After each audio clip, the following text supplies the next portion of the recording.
evening, good afternoon, good morning. Welcome to the Armoury. Welcome to a different kind of preview lounge. We're doing a friendly preview, and it is between Arsenal and Manchester United. And we've got the wonderful two people from the Man United agenda. As you all know, it's one of our sister channels. Colm, trust me, you're one of them. But we've got Mr. B. How you doing, Mr. B? I'm good, man. I'm looking forward to this. I'm really looking forward to this. So, thanks for the invite, Bobby, man. Thanks for the invite. My pleasure, mate. My pleasure. Colm, been a long time, mate. How are you doing? I'm doing well. Great and happy to be back on streaming with you, Bobby. And of course, I've got to make my return again on the Enemies channel, just so I can, give my views and opinions and sit you all down before you get too excited.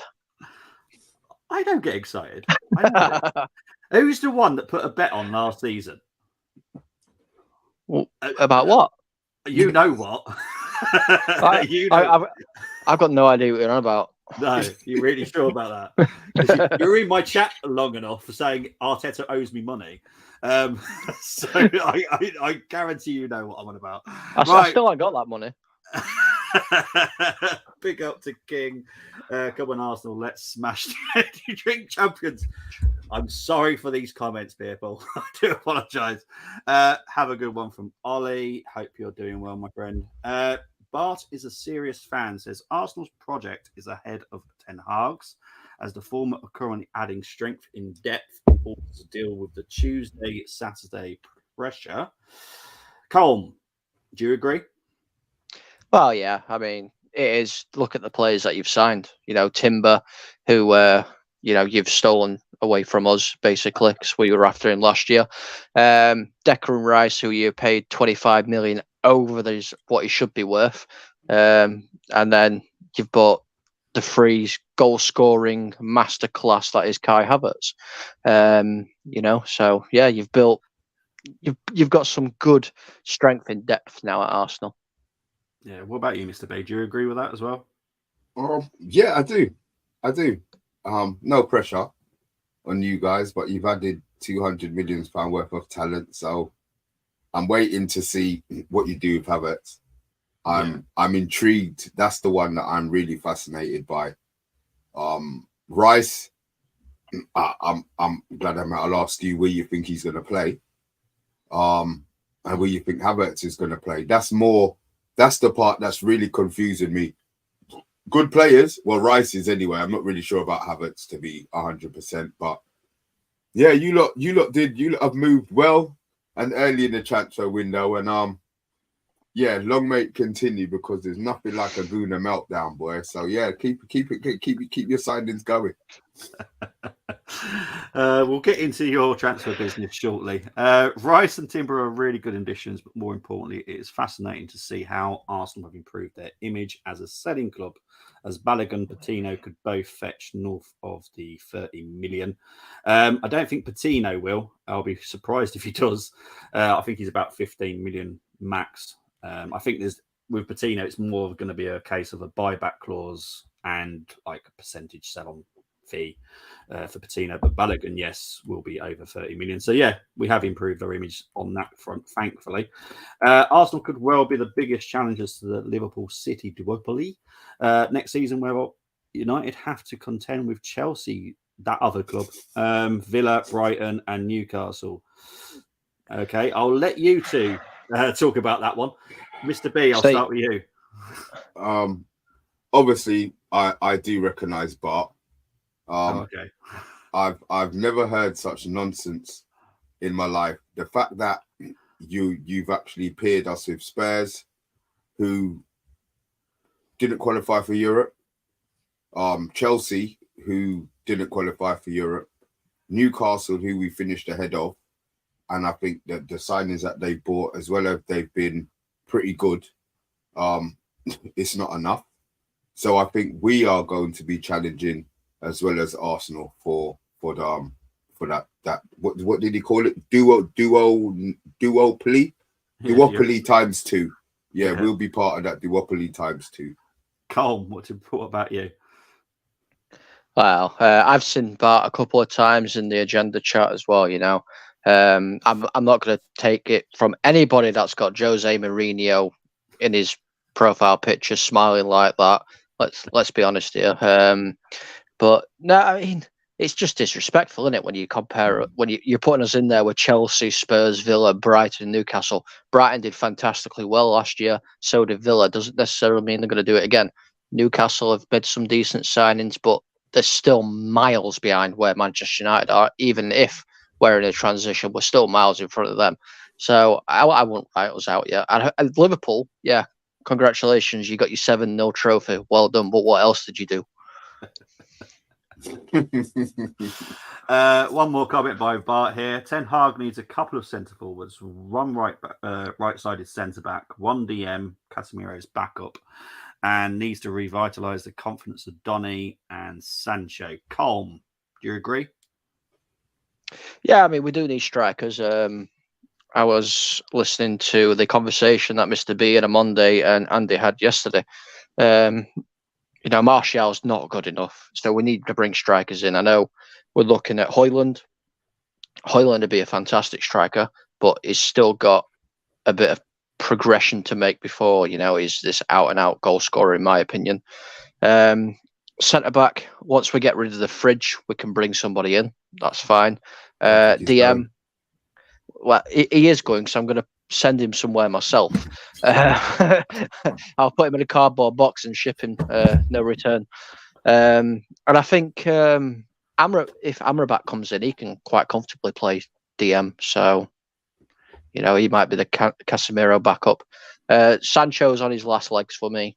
And Donny is saying confidence of Donny. The way Donny took that strike the other day in the pre-season friendly, I think he's got his confidence back. Okay, fair enough. What about you, Mr. B? Donny has got to go. I'm sick of United giving these players last chance. He might do a Pereira and have a great pre-season and stink the rest of it. So if they can get him off the books. And I'm with Colm on the Sancho situation. I look at our team and Sancho doesn't have a position. He has a place in the squad, but he actually does not have a position. I wouldn't trust him over Anthony on the right, and I'm not playing him on the left over Garnacho or Rashford. And I'd rather give Ahmad a go at the number 10 instead of Bruno. Instead of Sancho at Bruno. So as much as I want Sancho to be, the guy, I'm not sure he will be.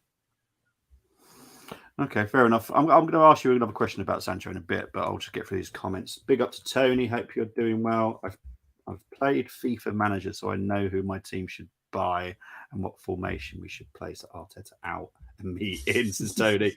I love you, Tony. Quest for the best. Good evening, fellow Gooners. Good evening to you too. Mr. B, our body, Fred is in the UK. Looks like he may be off to Fulham as United look to sign Amrabat. Yeah, that's pretty much what's going around the rumour mill at the moment, isn't it? That Fred is off and Amrabat's in. My point was that United could have to contend with the rest for fourth spot. Do you? I'll be honest. I think you can push for the title because I can't see why not. You were only finished third last season. It wasn't like you're a million miles away. Mm. If you get a centre forward, you obviously got Onana, which I think is possibly one of the best signings of the summer. And you obviously got Mason Mount, which I said to Carl, but I'm not sure about him. I just don't see how he fits, but I think you could. So yeah, I kind of agree what you're saying there, but I think you can push a bit further. I think you're good enough. I'm so puzzled about Havertz's comment. Mount and Banana really jumped out at you. I'm so puzzled about Havertz's comment. Mount and Banana really jumped out at you. Mount and Banana. What have I missed? I don't know. I think he's saying Mount and Onana, innit? Oh, okay. Okay, fair enough. I don't think Newcastle are far behind either of us, Colm. I think they are. I think they are, to be honest, as well. They can't spend as much as they would like to at the moment because of FFP, so they're kind of a bit stuck. As a Liverpool fan, I find it downright disrespectful that no one mentioned Ten Hag in the conversation for the manager of the season. Obviously, how Guardiola and De Zerbi are clear, but still, Okay, so Bart's an actually Liverpool fan. Yeah. Oh, But okay. in that show that we were going to do, Bobby, before I had all these issues with internet, Eric Ten Hag won the Manager of the Year award as voted by people on Twitter. Oh, well, there you go then. Because we haven't actually managed to do that, unfortunately, because Colm's internet has been Died. Yeah, I was trying to be as nice as possible. But yeah, so unfortunately, we haven't been able to do that show. But if we can somehow post the results somehow, we'll do that. Let's be patient with Onana as he may require some time to adjust the league. A few jitters in August shouldn't result in a large scale outcry by the fans. I don't think goalkeepers really need to settle. I think they can just quickly go in because they haven't got to do much. No offense, Colm. No. You can't be saying that while I'm on here. No. Do you think they really need to settle? Of course I do. Look at David De Gea. When he first came to United, he needed time to settle. Once he settled, he was the best shot stopper in the Premier League, and nobody even got close to him. Of course, they need time to settle. You know, it's ridiculous. These comments of the whole, goalkeepers don't really do anything. They should be ready straight away. No, they're just like every other player. Every other player. And I'm not just saying that because I'm a goalkeeper myself. All right. Right.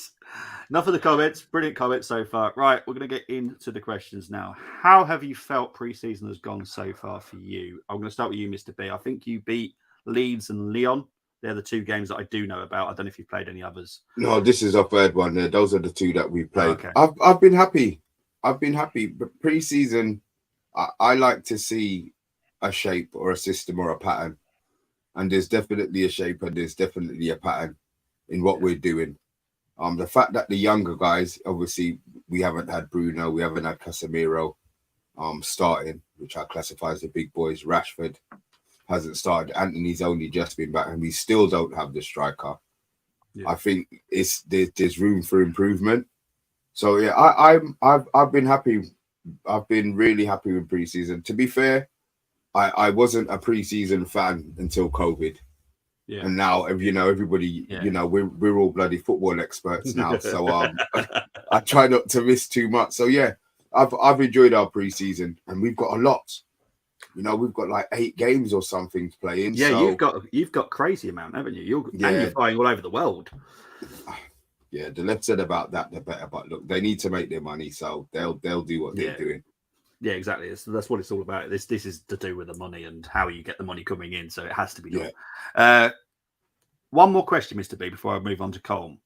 I've been hearing a lot about your youth. Which youth player has impressed you the most that you've seen so far? From pre-season, I would say Mainu. Okay. He signed a contract last season. As soon as Ten Hag came in, he saw something in him straight away. Yeah. He probably only played.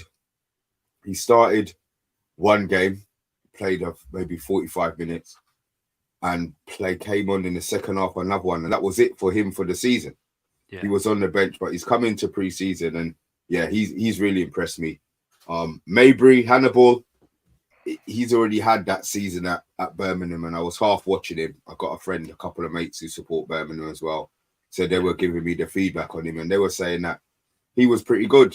Not a goal scorer, but bundles of energy. But Mainu's the one who's got the technique.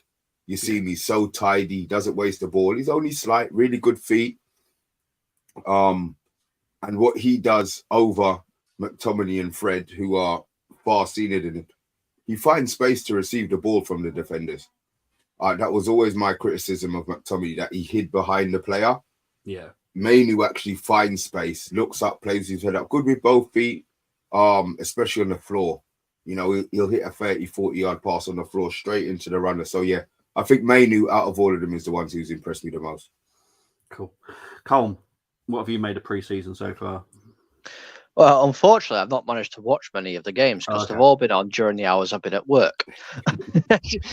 So I can only go off of like little clips, and I've had like what the watch-alongs on in my ear whilst I'm busy doing work. But I mean, I'm not a massive fan of pre-season anyway. You know, it's all about fitness. That's what pre-season is to me. But I'll be watching the Arsenal United game. Yeah. I guess because you haven't seen any games, no youth would have impressed you so much. Only from, like I said, what I hear. I mean, obviously, I've seen that Man Utd's getting loads of praise at the minute. So I'm interested to see how he does play. And I think is it Fernandez who were playing the other day against Leon? I heard some good things about him. I haven't seen him again. But yeah, so I'm hopefully when I watch it, when we play Arsenal, I'm going to see a couple of them and I can actually make a decision myself. Fair enough. Right, we'll start with you on this next question, Colm. What have you made of your transfer business so far? So you've obviously signed Onana and Mount, and you've spent about £100 million. So what have you made of those two signings? I love Onana. I think that's a fantastic signing. I was a little bit underwhelmed with Mount at the start, because I was like, well, we're just buying another English centre mid. That's probably not going to do a lot for us. But I understand Mason Mount's a very, very good player. He is a very good player. That's why Erik ten Hag wants him. So I'll back him. So yeah, but we need more. That's my biggest concern. Yeah. We need more because we're not anywhere close yet to where we actually need to be. So they need to pull the finger out and sign a couple more. Fair enough. Mr. B, what about you? I'm for an optimist. I'm happy. I am, honestly, I am. We've got the goalie that improves our team by Jesus Christ. I couldn't even put a figure on it, but system-wise, I mean, he could be worse in goal than De Gea. He might not be able to save. He might have chocolate wrists. Yeah. But the way that he plays is perfect for what Ten Hag wants. So that I accept. The price, great. Mount, I want him to surprise me. I wasn't a fan of him at Chelsea, but I didn't watch Chelsea like that. I just watched Chelsea when they played us or when he wanted them to get beat or whatever. So I was never looking at Mount as that kind of player. The Chelsea fans I've spoken to said the 2 years that he was great, he was really great. Yeah. But then the year that he stank, the whole club stank. So is it Mason Mount that's dropped off? Was it the whole club as a whole that dropped off? I want him to surprise me. I don't know what he's going to give. The little bits that I've seen, the bits of him I've seen in pre-season are the bits that people have told me about. He's a pressing monster. He chases the ball down. He's very energetic and he's got a good pass. I've seen that. Yeah. But I want to see more for the money that we've spent. I want to see what he's like in front of goal. He's had a couple of chances in pre-season and they've been wasted. So I want to see that part of his game improve. But I'm happy so far. Normally we don't sign anybody until August and we're losing our shit. So I'm sorry, we're losing our minds. So I'm happy with what we're doing so far. United are always slow. Everything always drags out. Everything always takes 3 months. But we've made bids. They've been knocked back. We've gone in, got the deal done quickly. We probably do need three more players to make the fan base totally happy. And if we got 5 more players, then I think everybody's talking about us winning the league. Okay. I've got a question for both of you. Obviously, I do the Premier League transfer show on FTSN. The 2 players that you've let go have really bothered me because of how much they've been sold for. Ethan Laird has obviously gone to Birmingham for less than $1 million. And Zidane Iqbal has gone to Utrecht for less than $1 million. Why? Now, were they running out of contract or something like that, which I don't know about? Why so low, especially for Ethan Laird? Because for me, he's very talented. Birmingham got a steal with him, and Iqbal is also quite good. But I prefer Ethan Laird. Yes, I'm a right back, so I'm going to big him up. But why have they been sold for such small amounts of money? Does anybody know? Cole, you can have this first. Oh, okay. I don't know why they've been sold for such low. Well, I'm guessing it's because we need to sell to buy. under FFP regulations and all that jazz. I like Ethan Laird. He's a good player, but he's not the one that really got on my nerves. Iqbal. It's the Zidane Iqbal sale. That really, really annoyed me because Iqbal, we took him on pre-season last year. He was amazing. He was bodying people left, right, and centre. He was playing better than who we've got in the midfield, Scott McTominay and Fred. I was calling for him to start playing first-team football instead of Scott and Fred last season because he was fantastic. And as soon as I saw it, I lost my cool. I'm going to say cool. I won't swear. I lost my cool very publicly to the point where somebody came out of one of the offices in my building and asked if I was okay.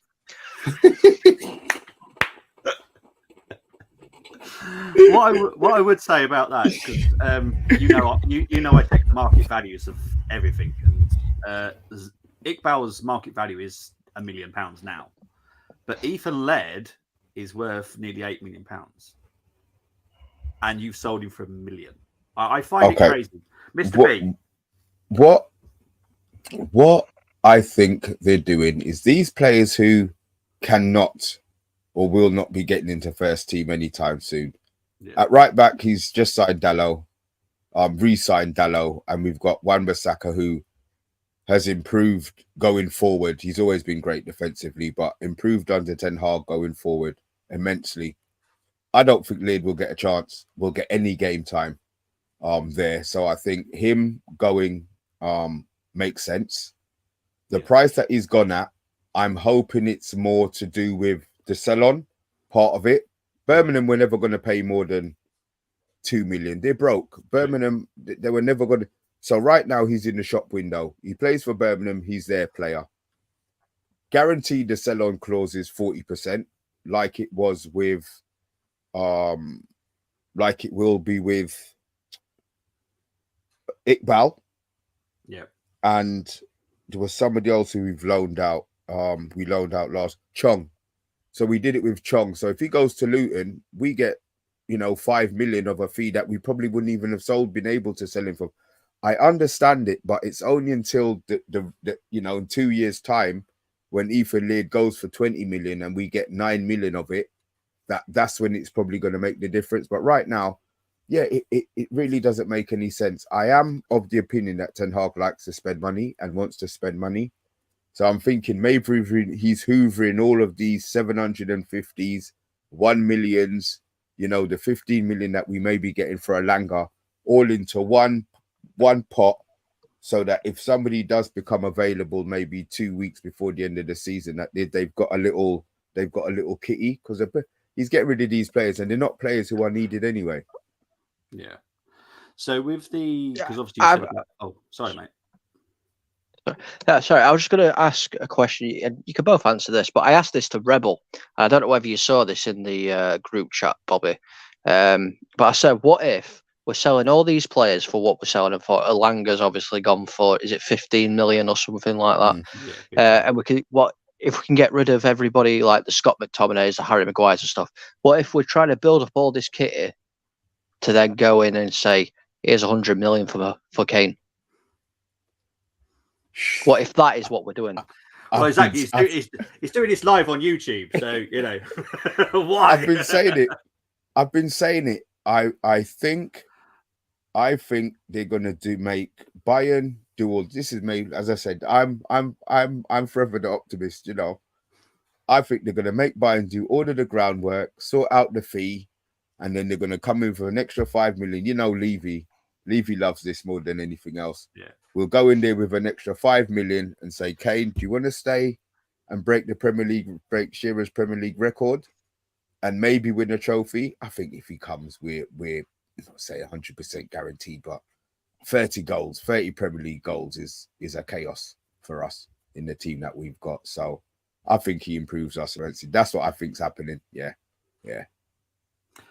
Right, so to add on to what Mr. B has just said regarding Chong, you had a sell-on clause with him, did you? Yeah. He got sold to Luton for £4 million, so I don't think he would have got much. Yeah. So we've got I had 2 a feeling million. you didn't Fantastic. know that. Yeah. I had a No, feeling you didn't know that. And as for Birmingham, they've got a new owner, so they're not poor anymore. yeah, but they're in a mess.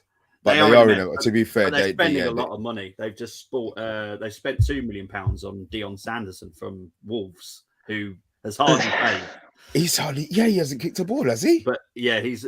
They spent £2 million on him. I think they spent £4 million on one of their signings as well. So Ethan Laird for £1 million. That's why I was like questioning it, because it didn't make much sense. It's not like Birmingham are struggling for money, because they have got money now. And yeah, I think Did they buy Lead? Did they buy Lead before their takeover? I think it was going through the process, Okay. and they knew it was going to happen. Hashtag Glazonomics. There we go. That's what we can say. It's hashtag Glazonomics. It's amazing how we managed to get on the Glazers, and we're on the Arsenal stream today. Right, let's move on to the right, expectations for the season. Mr. B, I'll start with you. What's your expectations for this season? I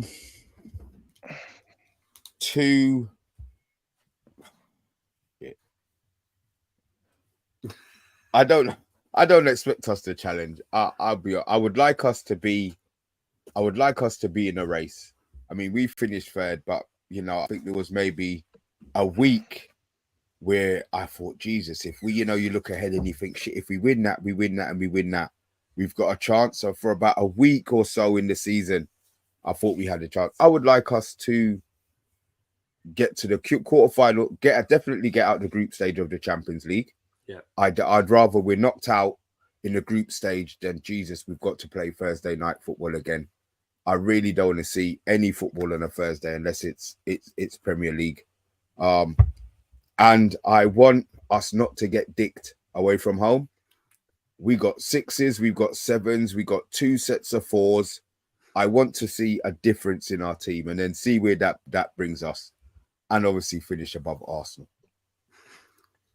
Charming. Colm, what about you, my friend?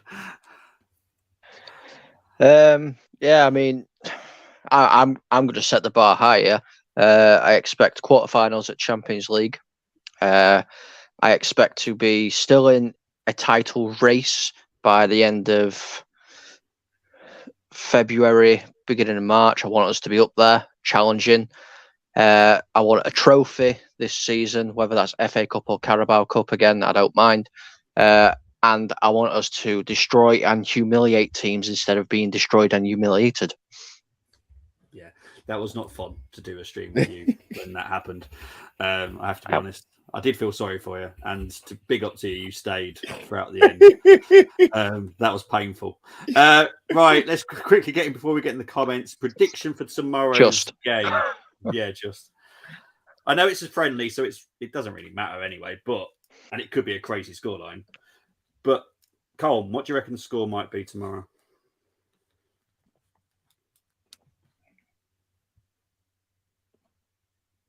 Is Colm still there? So I'm wondering. 6-5 to United. 6-5 to United. Right, fair enough. Oh, Mr. B, you have no idea what he does in my comments for prediction. It's madness. Mr. B, what are you going with? Depending on the team we put out, I will gladly take a draw in a game that we've played better than you guys in. Okay. Yeah, I will. So I have no performance. Yeah, it is more about the performance. But I say that now. Look, let's know. I say that now, and then tomorrow the headline will be United batter Arsenal. We're league title contenders. So at the moment, I'm trying to play it that. Look, I want to beat you, look. So I don't care if it's a friendly, Bobby. I really don't. And I know you Arsenal guys have that same feeling. But at the same time, we've got to understand it's a friendly. Yeah. I don't think they're going to show too much. As in, we've made changes to how we play. 100%. You can see it. I don't know if he's going to show Arteta something for him to give him something to work on. As in, they're doing this differently. Sorry, Bruno's playing here and he's doing this differently. So, performance, 100%. I don't want to lose the game, but yeah, I think it's. I would like to think that we can play better than you guys. Fair enough. Right, let's get into the comments before we do. Wait, sorry. You asked us a question. I know you're hosting, but what are you expecting from the game, Bobby? From what I've seen, I think your games have been fairly close, haven't they? Like 2-0, 1-0. Yeah. No, God, no bloody strike. I'm going to go probably with a 2-1 to the Arsenal, only because we're kind of using our first full team pretty much constantly. Like, even if it's the first half or the second half, they've pretty much. How much games have you played? We've played 2 as well. So this is going to be your third one as well. How did Rice play? Did he start? I mean, as I said, I don't want to sound ignorant. As I sort of saying, I don't want to sound ignorant, but I don't watch other teams pre-season, so I've got to be asking. So do you think Rice will play the next game? Do you think? I think he might get more than he did the other day. So I reckon he'll have a half.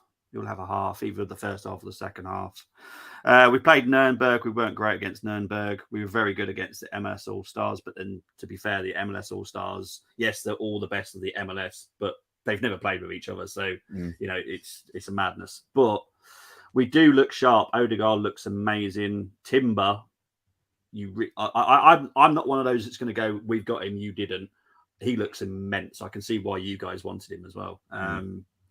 But yeah, so far so good. And Havertz, yes, the challenge was a nightmare for him, but that is literally a kick around when he did turn up against the MLS.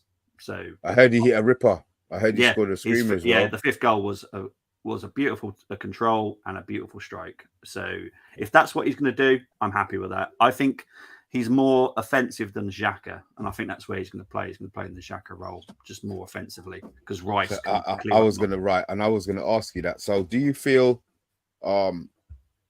he right? So you're saying he's going to play the Xhaka role, which I accepted. I think so. So does that mean Partey now is benched, for Rice, or do you feel that he could play Rice with Partey, maybe in some games?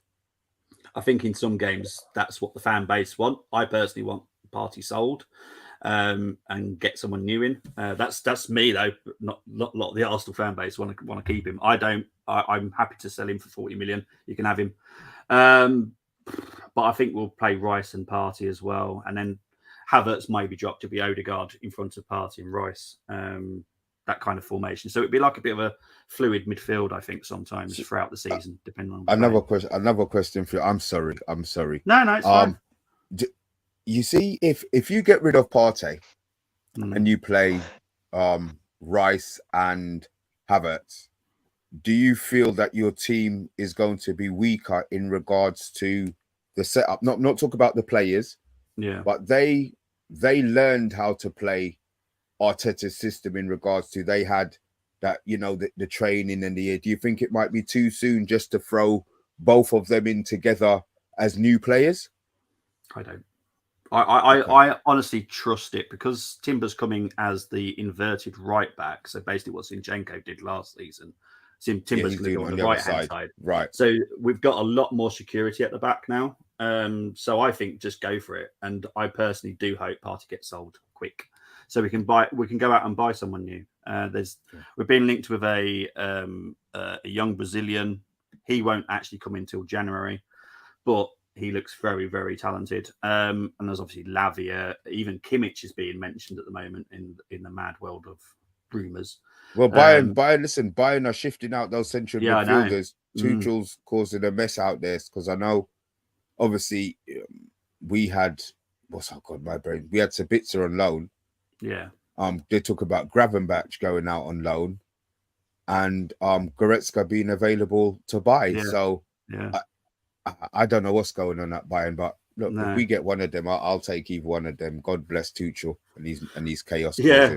Yeah. So thankfully he did go over there and just cause an absolute mess. But yeah, Kimmich, if Kimmich was available and Arsenal went for him and sold Partey for 40, got Kimmich for 60, I think that's a bargain for me personally. I'm just like, snap that up every day. Look, a lot of people don't like the fact that we'd sell Partey because we sold Xhaka, but Xhaka was going anyway. But Partey, for me, he's 30. He's got 2 years left on his deal. He's only going to drop in value. Saudi league at the moment just want everybody take advantage of the league right now. That's what I would say.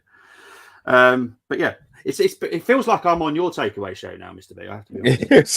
Sorry, you know what it was. I just wanted to get some answers to some questions. That's all. And a lot of the Arsenal guys that I talk to are full of shit. At least I know I can talk to you and have a conversation about football where it's not going to be, you know, I can actually get an answer that, not saying that I want to hear, but it's a question that I've had to ask, and some of them aren't answering me. So yeah, sorry for no, I don't mind. I love it. Cool. Right, let's get into these comments before we get into the challenge, because I know Mr. B needs to go for 8, don't you? Because you've got a show in a bit as well. I bet he makes more mistakes than Ramsdale. That's obviously to do with Nana, says Tony. It's possible. But I honestly, football-wise, like with his feet, he is incredible. He does make mistakes like all goalkeepers would. And to be fair, most players do as well with their feet.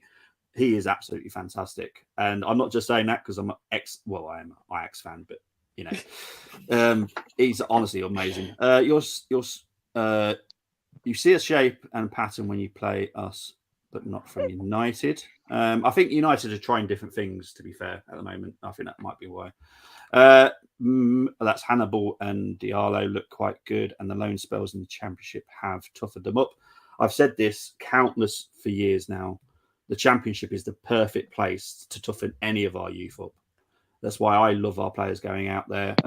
Weirdly, Arsenal have let out 2 players today, well, over the last few days, to Slough Town and Eastbourne Borough. And I guarantee a lot of Arsenal fans are going, why? I guarantee it's to toughen them up, because trust me, those bottom leagues, the national leagues, will also toughen you up big time. Yeah. Absolutely. Donny. Well, yeah, look, Colm, you can have one of our players. I don't mind. Big up to Tony. Evening, guys. So I hope work improves for you, my friend. Do you think that giving Mason the number 7? Oh, okay. Okay. Do you want to quickly talk about this number 7 situation with you guys? Because obviously it doesn't really bother me, but Mr. B, you bothered by it? I have no problem. I have no problem. It's not a problem for me, because if he was wearing the number 17 and scored 50 goals, all of a sudden the 17 becomes iconic. So I don't have a problem. Yeah, the 7 shirt means a lot, and they needed to give it to somebody. But no, it doesn't make any difference. It's not an issue to me. Fair enough. Colm, what about you, my friend? I'm the complete polar opposite of Mr. B. I don't think we should be giving it to Mount, but it's been done now, so there's nothing we can do about it. Who would you have given my it to? wish was that we kept it. I wanted it to be held on ice for another year, and we would have seen how Garnacho was this year, and then gave it to Garnacho. Fair enough. Right, I'm going to try and zoom through these because I do want to get into the challenge, because I know Mr. B's excited about it. What do you guys think of the Premier League's playing each other in pre-season? I'm not a fan of it myself. I don't mind. It's a good competition, if I'm honest. The better you can get, the better. I think that's what it should be all about, is getting good competition to play against. That's for me. Do you agree, Mr. B? 100%. Yeah. 100%. Yeah. You agree as well, mate? I'm going to take that as a yes. Nation should have signed for 35 million. I don't agree with this. I think what United paid was about right. It wasn't too much, and it wasn't like crazy amount. I think that was just about right. So yeah, yes, this guy I have heard about, and he did actually look good. I have managed to see it. Yeah, 100%. What was that to? Was that the Premier League games? Is he that delayed? Mattis, yeah, could make a good number 2. I was impressed by him. I did see a bit of him in your not watch-alongs, but your pre-season games. What did you make of Kovar? I think he's going back out on loan, though, isn't he? No, the thing with United, they're in a mess at the moment.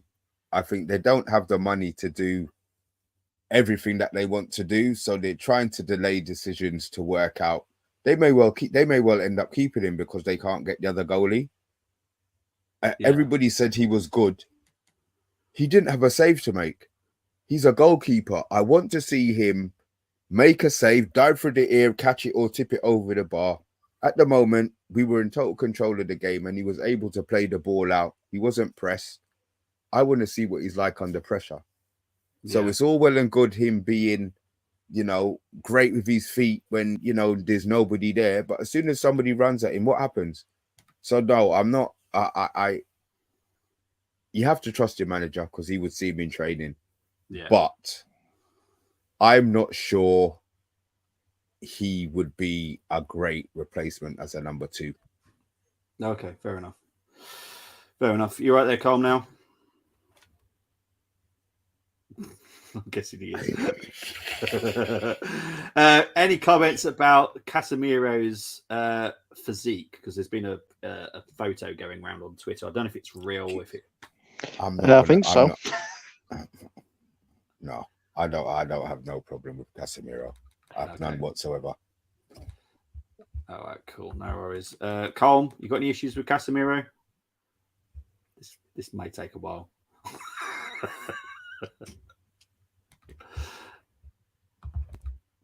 No, not sure. Right. Obviously, Bart is a serious fan. Obviously, he's having a little bit of a moan about your negotiating and homegrowns. You're not getting much more for them. Do you have an issue with that? How much you're getting off? Obviously, we've kind of. Oh, okay. I have no problem. Let them get what they want. If they're not going to play, as long as we get something from it, it's fine. We lose our mind. We want all of our players sold for 15 and 25 million. We want all of our players that are being sold to go Saudi Arabia. Our players aren't those type of players who are in demand. We don't have in-demand players, and that's why they're going for the prices that they're going for. Yeah. Right. Let's try and go through some of these as quick as we can because we need to get into this challenge. Lucas says 3-1 to the Arsenal. Big up to Luke. I hope you're doing well. There was a question here somewhere regarding here. Do you think that United have a better squad than Liverpool? Not at the moment. I don't know what Liverpool have done, but I'm just looking at it's not strong enough for me. Yeah. So I would like to think that no, we need more. We don't even have a striker. How could our squad be better than Liverpool's? Yeah. So they ain't got a striker. Yeah, but we've got Martial.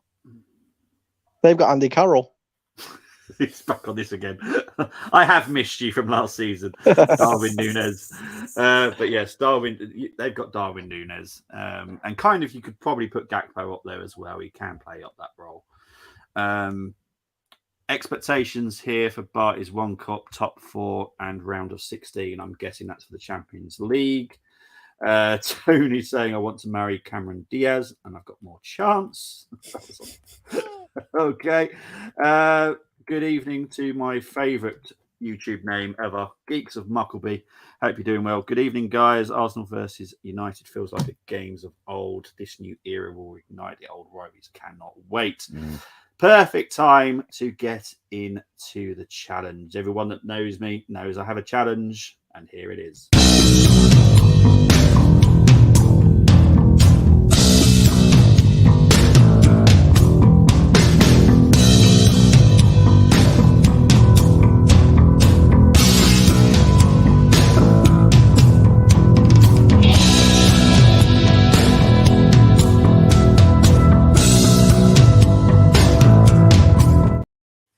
Right.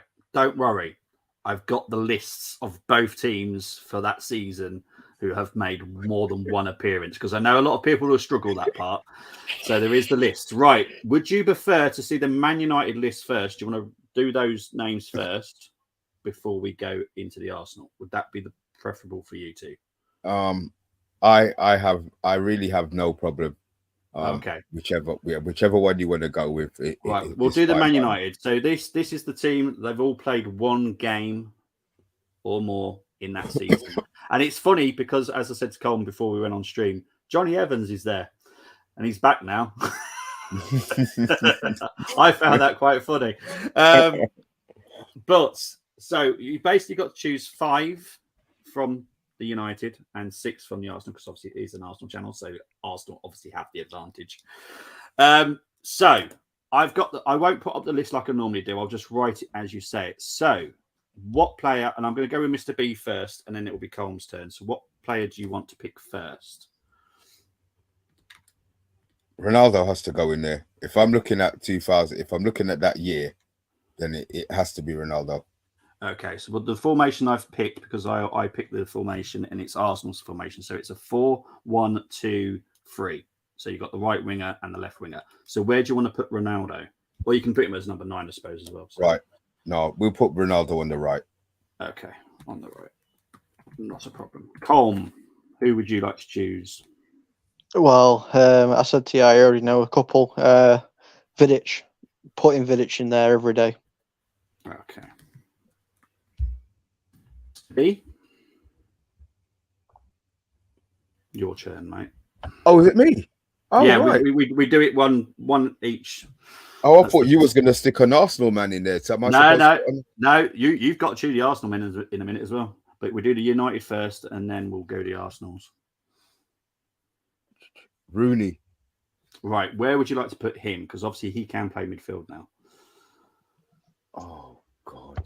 See, but then I look at what Arsenal players have got, and I know there's a couple of them that I can't be ignorant enough not to put them in the team. So maybe I'm not going to go Rooney. Do you know what? I'll go Evra. I'm gonna go Evra left back. Okay. Yeah, I'll go Evra left back. Who are you choosing? Indeed. Who am I choosing? Because I've seen the names on the Arsenal team, so it makes it difficult. It makes it really difficult. I mean, I think the safest already. Well, I have. So I'm going to have to do it because I can't. Because it's going to make Mr. B's job even worse because he's got the last pick for United. I'm going to have to go with Van der Sar. Okay, not a problem. Okay, so Mr. B, your final choice for the United team.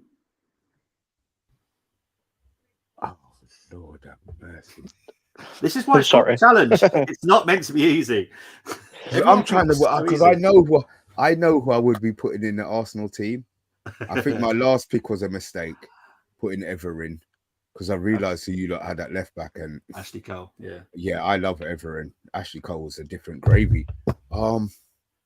Skulls. Okay, you want to put him as number 8? So like left-sided centre midfield. Yeah, he's got to play. Yeah. All right. Yeah. Okay. You know, I'll get Skulls in. Okay. Right. Colm, your first Arsenal pick. Do you need the list up? You bring it up, but I think I know I'm picking straight away anyway. Okay. So that's Thierry Henry. Okay. Where would you like to put him? Because obviously he can play on the left wing, but he can play centre forward as well. He can play on the left wing, you're right, but I know there's a couple of other players in that team that can play left wing, so I'm going to stick Henry up top. Okay. Okay, Mr. B, your first Arsenal pick. See, I muffed it, man. I've got Ashley Cole in. I've got Ever in, and it should have been Ashley Cole. So that means I've got to pick somebody else. Yeah. Oh Jesus, Patrick Vieira. Yep. Okay. Yeah, straight up. That's not even a question. Patrick Vieira gets in there. Okay. Colm, your choice now. I want to put him in because he absolutely terrorised us every single time we played him. But I don't know whether we can fit him in. Because I want to pick Bergkamp. Okay. Because he absolutely terrorised United every single time we played him. I used to watch the games back in the old days, and I used to dread seeing Bergkamp's name on that team sheet. Yeah. But did he play on left-hand side? You can. I've allowed, because obviously I've had other people pick this team, I've allowed to put him at number 10 if you want. So that's like the right, basically Odegaard's position. I have allowed that. Is he a better option? But Lundberg's there as well, though. That's the issue. Lundberg can also play on the left as well. So can Perez. We only picked one centre back, didn't we? I'll pick Campbell actually. Okay, Mr. B. Does that leave you with right back? You've got a right back, right centre midfielder, and left winger to choose. God. Oh, Perez. See, but Perez can't get in a team over Giggs. Well, no That's one's picked Giggs, so I'm Mr. B's never doing this challenge again, is he? Let's be honest. no, I don't. I mean, the team was crap. Your team was crap.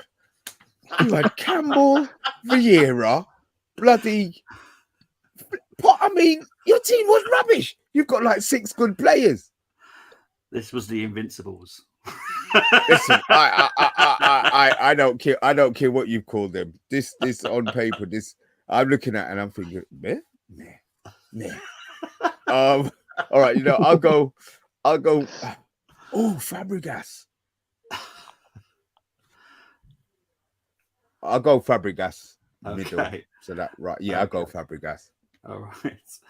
Okay, Colm, you've got either right back or left midfield. Oh God.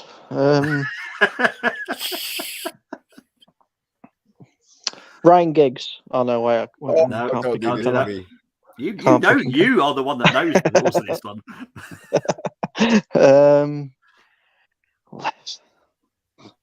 See, I don't want to put Perez in or Thomas because they were both crap. I'll agree with the Thomas one, yeah. Well, I didn't really rate Perez either, to be honest with you. But you can put Reyes out there. You can put Reyes out there because he does also play on the left. Yeah, but again, why would I? Just because I know he has played there, I'll put Lundberg out there. Okay, so that leaves Mr. B right back. Yeah. Oh Lord! And yours, and the choice you had was Lauren, Simic, or Hoyt. Okay, I'm going to try and help you a little bit. You could possibly put Colo Touré out there. Colo Touré. Yeah.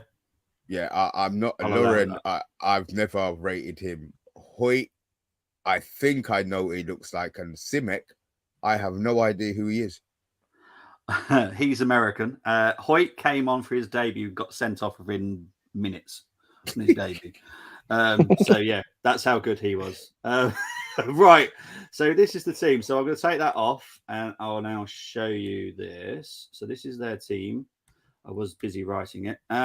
So we've got Armoury up front, Lundberg on the left, Ronaldo on the right, Scholes, Fabregas, Vieira, Everett, Vidic, Campbell, Colo Touré, and Van der Sar in goal.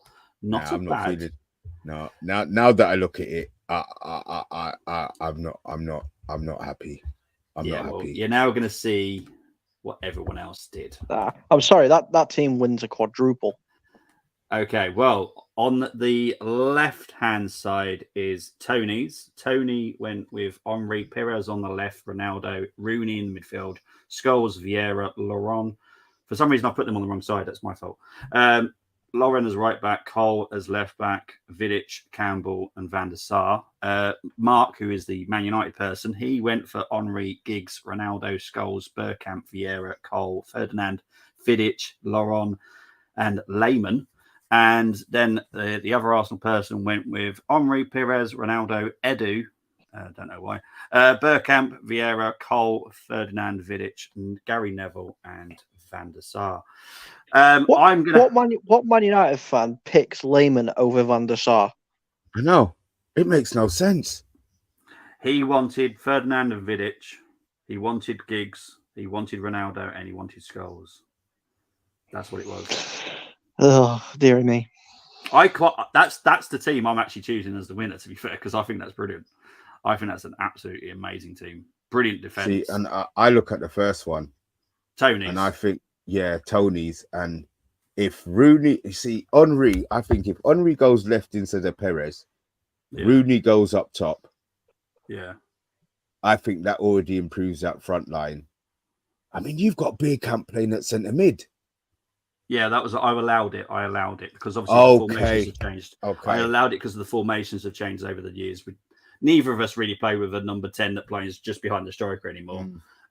So I allowed it.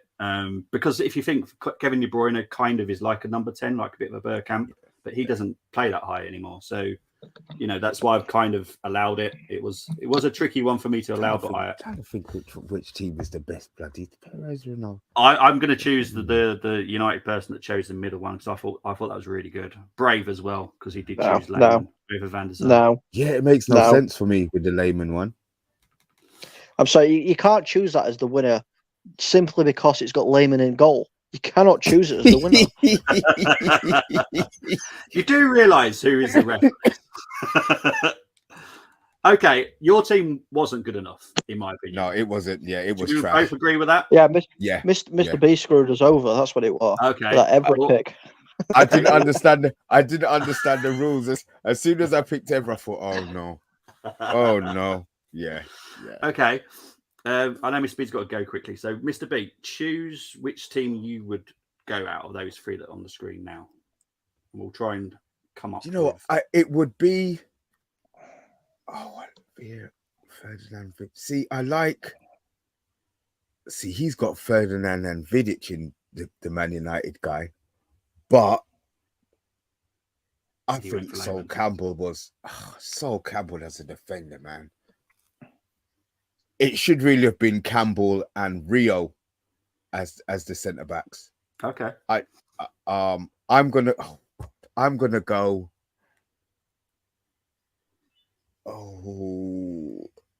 the first one. Okay. Yeah, I'm gonna go Tony's because I can't have Lehmann in goal. What about you? Yeah, with a few little tweaks. Yeah, I'd have to go with Tony's as well. Oh, there you go. Tony, if you're listening, I know you're at work right now, but your team has won. So well done. Brilliant, guys. You did a fantastic job. Well done. That was not going to be easy. I'll put you against Invincibles against Champions League winners. That was a tricky one. Yeah, like I said, it should have been Invincibles versus 99. But, Look, I'm going to do this a little bit more often over the season, retro ones, because they are quite fun and it makes you think a little bit because the football was, a little bit, because obviously I do it all for all my previews. I do this for the teams that are coming up, but the retro one is quite interesting because it just makes you think a little bit harder. Mr. B, if you need to go, that's absolutely fine because I know you said you wanted to go by 8. So if you need to go, my friend. Yeah, I need a couple of things I need to set up. It's all right. But Bobby, Mr. B, where can they find you, my friend? You can find me on the sister channel, which is the Man United Agenda. We're still there. Obviously, Bart knows us from previous. He hasn't been on for a little while, maybe because Liverpool haven't been as great as he wants them to be. But hopefully, Bart will be back. So yeah, and on Twitter, Mr. B Online, Instagram, Mr. B, and Facebook that I don't use, so I don't even need to tell you what that is. So yeah, thank you, man. No worries, mate. But you can get off because I know you got a show coming up at 8:30. Thank you very much. Yeah, 8:30. So I got a little bit of prep to do. Thank you, Bobby. Thanks for having me on. Colm, welcome back to the madness, my friend. And I'll talk to you soon. Cheers, man. Thanks for having me. See you, man. I'll say thank you for having me, but I'm wishing you all the worst for tomorrow evening, Bobby. Talk to you soon, I was expecting. See you later, mate. See you later. Bye. Right, Mr. Colm and me. I'm going to go through these comments, and I know a lot of people put their teams in as well. So, Boyce88 has got commenting about Ronaldo, Rooney, and Tevez. You did have a rather crazy front line, has to be said. Yeah, we did, but you can't put that Judas in the team. Right, okay. Spot on with Mr. B, likewise with the King. That was Thierry with a number 14. Okay, let's talk about Eddie. Geeks of Muckaby has partaken into this. Has he followed the rules? 1, 2, 3, 4, 5. Yes, he's followed the rules. Van der Sar, Neville, Ferdinand, Keown. Oh, he's gone for a left field one there. Cole, Vieira, Scholes, Perez, Ronaldo, Bergkamp, Henry. Doesn't beat Tony's still for me, but good try. What about you, Colm? Yeah, no. I know Mr. B was saying he should have had Ferdinand in there, but Vidic was massive. Okay, he's gone for correction. He's gone for Campbell for Keown. You see, that's the thing with me. Like, if you had Cole, Campbell, Vidic, I can't remember who the last person was in that back line for Tony's. Um, Hang on. See if I can quickly find it now. Campbell and Vidic. Hang on. Lauren and Cole. Actually, Cole. I just put them on the wrong hand side for some reason. That, I don't think that back line plus Van der Sar is getting beat. Yeah, but it is. I know that you don't agree with the years that I've picked, but now you can see why. The teams are immense. You just mix 5 with the 6. That team's unbeatable, no matter what. It's crazy how good those 2 teams were. Even though we did have a lot of weakness in that squad, it wasn't too bad. But Giggs has even done the bench. Vidic, Giggs, Lundberg, Silva, Rooney, Fabregas. I have no rules on the bench, so if you've gone for 3 and 3, which you have, I allow that, and that's actually a very good bench as well. So I feel like I betrayed myself, to be honest with you, because Giggs, since I was very, very little, obviously he wore the number 11. I was born on the 11th. He was always my favourite Man United player, and I just couldn't bring myself to put him into that team. Boys, 88 Perez was quality. Yes, I think all Arsenal fans will definitely agree with that, but Colm is entitled to his opinion and probably didn't see it as much as what Arsenal fans would have. King saying here, how do you not rate Perez, one of the best all-time players in the Premier League history, says King. As I said, Cole may have not seen him as much as we did. I'll be honest with you. When Perez was at Arsenal, I was only young still. I didn't watch a lot of football. You muted me. I did mute it. That wasn't me at all. I don't know what happened. My phone muted itself. But when I think of United versus Arsenal games, the players that stick in my head constantly are Armoury, Lundberg, Bergkamp. Perez doesn't fit. Vieira as well, because of the whole Keane Vieira thing. Love it. But Perez wasn't a person that just instantly pops into my head. That's probably the only reason why I don't rate him as highly as what other people do, because I just probably didn't see enough of him. Yeah. I've just seen, has he picked enough? Yeah, he has. Has he picked enough here? Edwin, Ferdinand, Scholes, Ronaldo. You've only picked 4 there, King, I think, from United. Is that right? Scholes, Ferdinand, Edwin, Ronaldo. It's just 4 players, isn't it? Yeah. Yeah, so unfortunately, King, you can't enter because you didn't follow the rules. But yeah, good try, King. But yeah, you need to put 5 in there, mate. Couldn't even put Rooney in centre mid along with Bergkamp. Okay. King has come back he's put Gary Neville in there. Okay, so it's Perez, Armoury, Ronaldo, Scholes, Vieira, Bergkamp, Cole, Ferdinand, Campbell, Gary Neville, and Van der Sar. What do you think of that team then?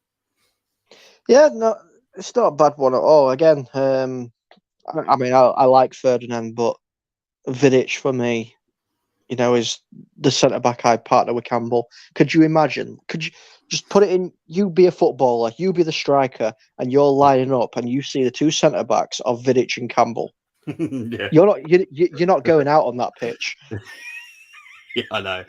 That's why I enjoyed doing that, because I'll have to think of more eras that I can compare. But I definitely want to do this retro one again, because it was very interesting. It's only how many years between it? About 6 years, 5 or 6 years between the 2.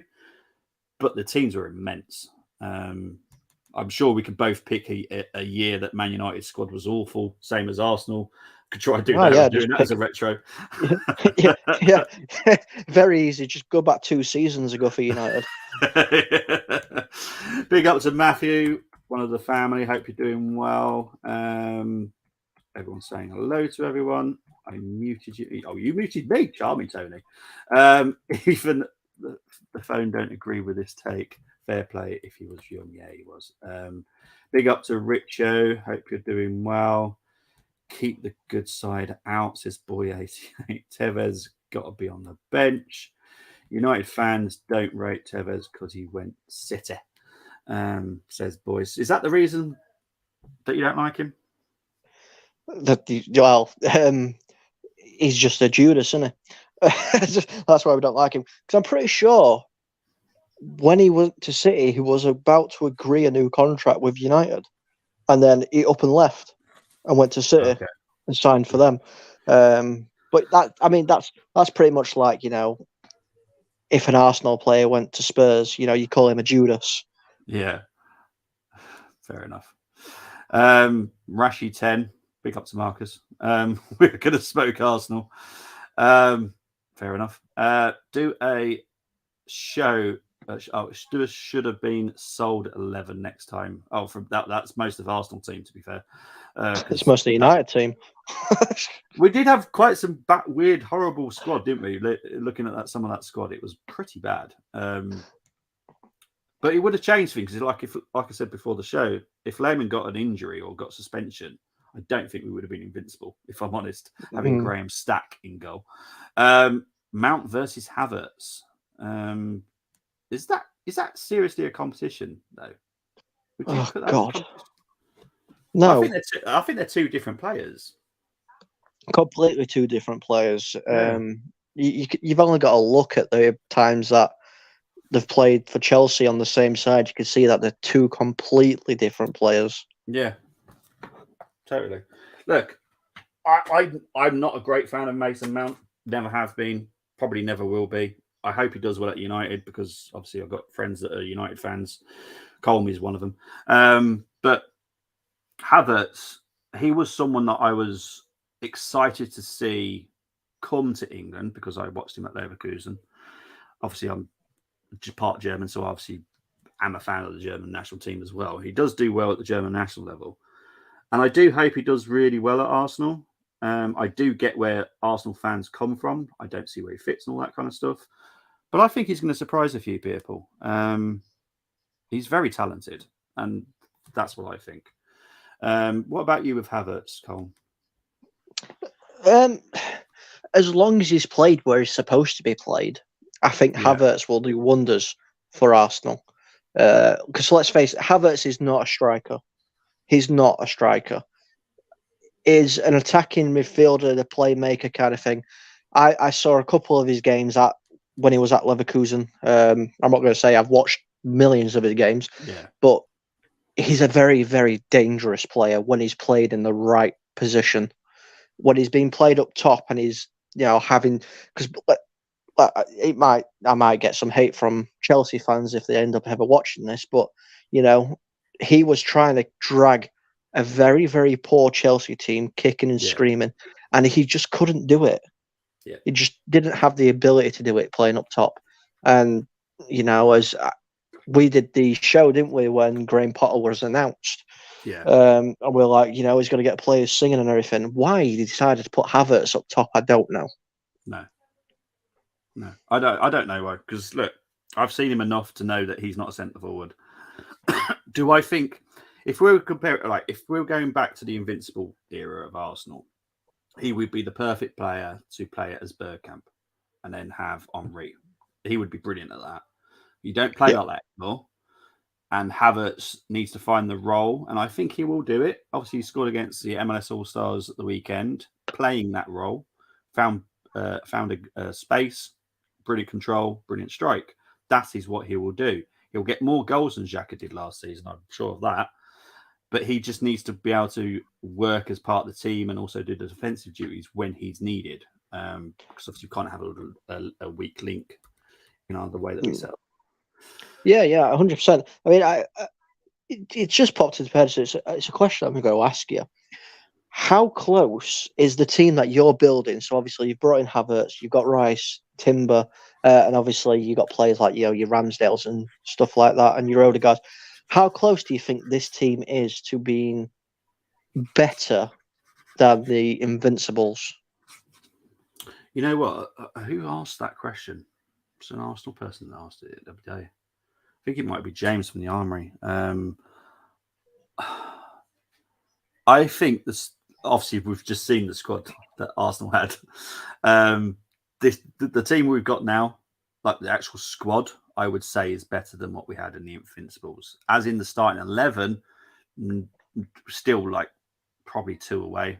I don't think Zinchenko's like is never my first choice. Never. If I can get Tierney to mould a little bit more and try and do a little bit more inverted stuff, then I'd do that with Tierney, but I'm pretty sure he's going. It's tough because I don't think Jesus is the striker that we need either.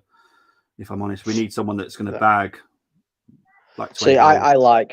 I do like Jesus. Obviously, we were talking before the show, and obviously, I've been telling you how I've been going in. Arsenal fans will love this. How I've been going into certain Tottenham channels and winding them up and everything. And a little story is they were talking about Arsenal in one of the chats, saying how Jesus isn't a great, goal scorer or striker, and he'd struggled to score 20 goals plus last season. So I had to remind him that he did miss 12 Premier League games due to injury. And in those games, I think you had Everton, Southampton twice, clubs like that. So it's like he would have easily have got his 20 goals if he didn't have missed those 12 games. So you need to really go back and do some research. And needless to say, they didn't like my comment. So look, I am not of the opinion that Jesus is our number one top strike priority. I think that he's coming in next summer, if I'm honest, because next summer will just be a one big signing, and I think it's pretty much sure it's a striker. Mbappe. Don't get all the Arsenal fans excited. It's Mbappe, Arsenal fans. It's Mbappe.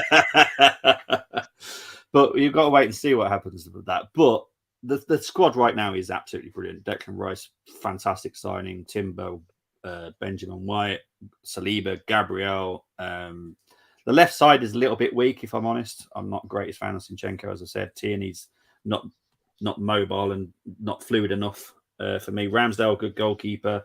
I think we could do better with a number 2, if I'm honest. We need someone to back up Saka. Because I can't see him playing every game of the season, and there's not enough quality to step in for him. That's why I think if we had a number 1 striker, Jesus could back up for Saka because he could play out on the right very easily, and then just have a very good number 9. Odegaard, brilliant. Havertz, jury's out. I do think he can do it, and I hope he can. But we'll wait and see this season. But we're not done yet. There's a lot of talk about Kudu from Ajax. That's a possibility. Vitello, absolute. If you get to see him for £10 million, he's an absolute bargain. Trindade was linked with us as well. Have you seen Trindade play for Fluminense? Yeah, I have. I've caught a couple of his games. He's a quality player. Yeah, he's quality. He's like a little Rottweiler in the midfield. He's absolutely brilliant. I love him. But yeah, look, I'm excited. I'm loving this window so far. It's been absolutely brilliant. And I know we haven't finished yet, but now we need to get onto the outgoings. That's the important bit. Pepe, I don't think we'll ever see him again, if I'm honest. Cedric, he will be sold.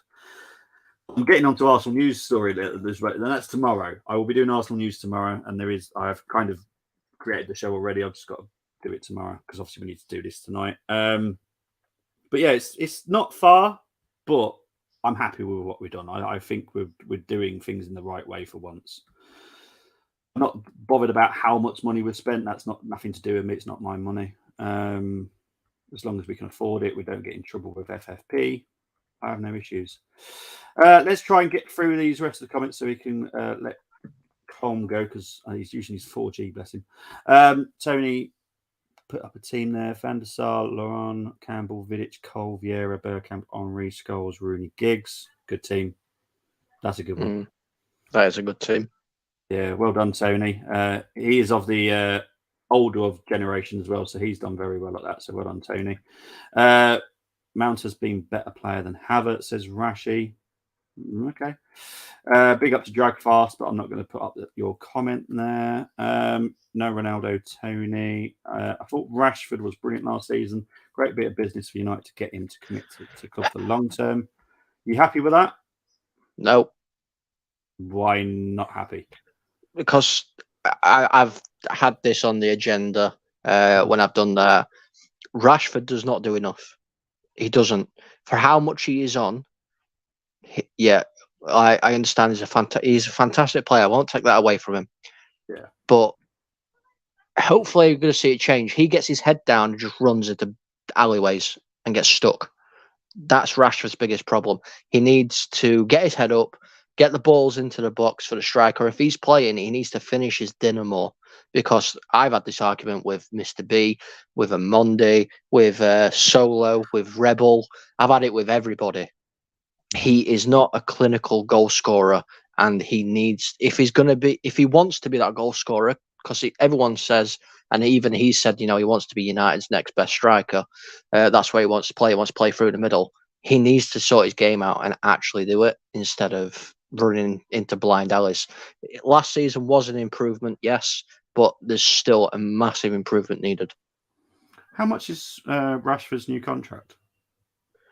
I think he's on 350. Okay. I think. What was he on before? I think you were on like 300k before. Okay. Or 250 to 300, I think, before. Okay. I'm just looking. It might be more. It might be on more. You know that I've got the ability to see salary, so I quickly type it because I don't want to. I'm not going to say too much about Rashford, but I'm quite shocked how much Sancho's on. Sancho. Well, this is why me and Mr B are under the same impression that he's on his last legs and he needs to sort his game out. Yeah, for that amount of money that you're paying him, I totally agree now. I because you signed him from Dortmund, which is obviously my German team. I was like, he will make it, but for that amount of money he's being paid, he needs to make it straight away. There's no waiting. Yeah, exactly. This is the thing. I mean, I watched Sancho play at Dortmund, and the Sancho Man United have is not that Sancho. No, we've been on Wish and ordered Sanchez or someone like that. It's not we haven't got Sancho from Dortmund at all because he's not even half the player he was at Dortmund. yeah, it's mad. Right, get through his comments. Havertz popping up in the box on the left hand side is his strength. What Xhaka was doing, exactly. That's spot on. Big Geeks Mockaby. That's what Xhaka was doing last season, and Havertz is obviously more an attacking midfielder mind. So I'm sure he'll be absolutely fine. He just needs to do a little bit of the working back. And to be fair, he's not one of those players that goes up there and goes, I can't be bothered to run back. So to be fair, he'll be fine. Invincible's questions, they potentially have the ceiling. They now need to perform and deliver trophies. 100%. Jesus can play it on the right for Saka if needed. Another striker would be good. Oh, he's obviously Tony, you're obviously reading my mind because obviously I know I said that as well. 56 games, 30 goals for Rashford. How much can he improve on that? Says Geeks on Mockaby. I'll let you answer that because obviously you're United. Yeah, I mean, like I said, I'm not going to take away from that he's a good player. But if you actually look at the amount of chances he has compared to how many he scores, and let's face it, another fact is most of those goals have come from the left-hand side, not through the middle. Yeah. If we leave him out on the left-hand side, I've got no issues with Rashford at all, because that's where I prefer him to play, because that's where he's dangerous. It's through the middle. If he wants to be our central striker, that's where he needs to improve his game. Okay. Fair enough. And Tony's saying here, the trouble is when you give players big wages, it's hard to sell them if you want to. That's been our problem. 100% it's been our problem. Because I'm comparing ours. Now, you've got about 4 players that are paid more than our highest player. Yeah, one of them's Harry Maguire. Oh, actually, I don't know how much he's been paid. Actually, you know what? I didn't even bother looking up his name. He's on a lot of money, and that's why we can't shift him. Let's have a look. Oh, okay. Yeah, he's on quite a bit. Yeah, but we can't shift him because of the wage demands. Yeah, okay. To do a comparison, right? Because I know who else is being paid that amount of money. William Saliba or Harry Maguire? What am I picking? Who's got paid more? They're paid exactly the same amount of money. Who are you going to choose? I don't know.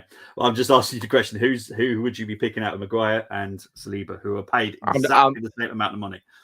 I am taking Saliba every single day, twice on a Sunday. It's mad, isn't it? Absolutely madness. Yeah, I'm looking at your like contracts. Mason Mount, how much he's being paid now. Yeah. Yeah, it's not comfortable reading, if you're honest. But look, it is what it is. It's the United way. Yeah. There you go. Geeks and Mockaby agrees with you, Colm. I would swap Pepe for Maguire. That's how desperate I am. Tony, that is like severe desperation. Pepe will probably leave for free, if I'm honest. I honestly think because he's not actually come back to London Colney, I don't think he actually has a contract and Arsenal are just waiting to announce that. I think they've torn up his contract, if I'm honest, because he's not even come back to training. So I don't think he's even an Arsenal player. Big up to Saber2031. Hi, I am new. How is life? Life is good. We're still doing football. We're still talking about football. And what I've managed to do throughout the whole of post-season is not stop talking about football or do watch-alongs. Watch-alongs have continued for every weekend. It's amazing because the season starts for me in a week and a half because obviously I'm going to do the championship. So I've only got 10 days to go. It's not bad, is it? I'm amazed that I've managed to fit in the gap. My season starts quite soon with Donny. With Donny? When are you back? When Donny. you starting with Donny? I think our first game's next week. Oh, is it? Yeah. Oh. Under the great tutelage of Grant McCann. Lovely. Geeks is asking me a question here. Is Havertz Arsenal's new top earner? Yes, he is. Not the amount that has been reported in the press, just so I'm putting it out there. It is not that much, but he is the highest paid. You can all disagree with that if you want. But is the highest paid until next season when you go out and buy Mbappe. I know a lot of the, especially James, he wants Osherman.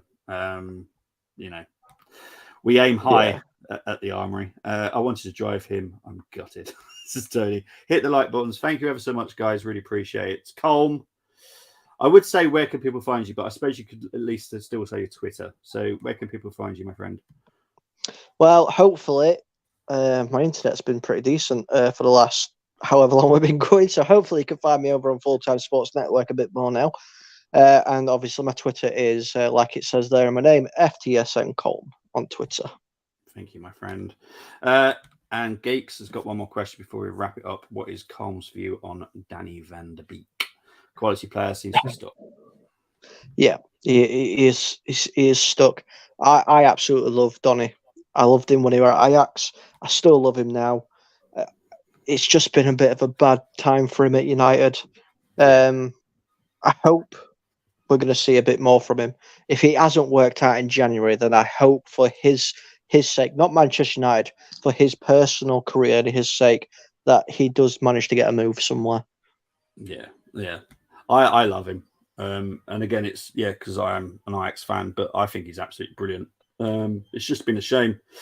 But Tony, you've put it perfectly. It is definitely time to say goodnight.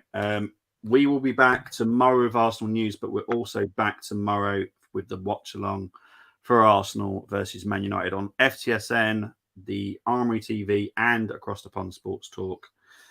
And I'm not sure about the agenda, but I will speak to them and see what they're doing as well. Thank you ever so much. I appreciate it. But honestly, it's you guys in the comments that are awesome as well because you keep the chat going with great questions. So thank you ever so much, guys. But we're out of here. Take care. Bye-bye.